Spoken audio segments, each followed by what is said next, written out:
Dante's Boxing Nation, what's going on, guys? So we've been waiting for this announcement from Manny Pacquiao for what, the last 2-3 weeks now, to announce his next opponent.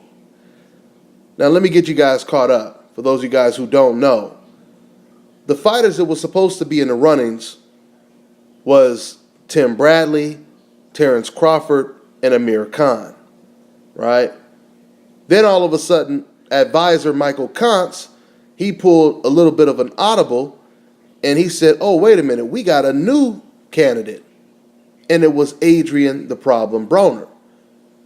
Then he started talking about how they're negotiating. Then Adrian Broner, he admitted that, or acknowledged that he did get a phone call from Michael Kantz, and he started talking about how, you fans are crazy if you think Pacquiao's going to whoop my ass. Michael Kantz reacted to that by saying, hey, Broner, I would like it if you don't tell people too much of what we're talking about or how the negotiations are going. So then I get a little bird in my ear in the PBC Al Haymon circle. A direct source basically tells me, oh yeah, we want that fight bad, and we are really negotiating to get that fight. We really want to get this Pacquiao-Broner fight. This is what I'm told from a direct source, okay? So I make a video saying it looks like there's a very good chance that we may get Pacquiao versus Broner. But I also said in that video, look for Bradley to be the backup runner. So Bob Arum basically did a recent interview, and the gist of it was Michael Kantz wants the Broner fight, and Bob Arum doesn't want the Broner fight. Bob Arum was basically saying stuff like, Michael Kantz thought just because a guy had a big mouth, that means he can sell tickets and et cetera, et cetera.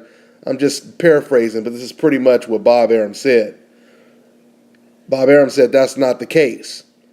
So therefore, he's saying that Broner is not an option.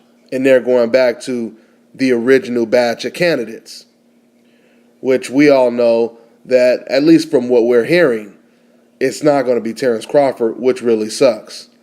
Because if it ain't going to be Adrian Broner, I think the majority of fans would like to see Pacquiao versus Crawford.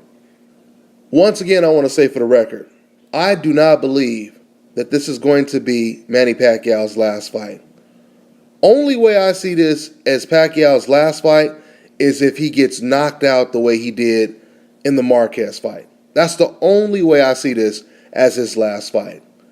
I told you guys on a previous video, fighters often avenge or try to avenge the biggest loss on their record. They often chase that loss for the rest of their life, okay? In this situation, you have Manny Pacquiao, who lost the fight of the decade, okay? He lost to the best fighter of our generation.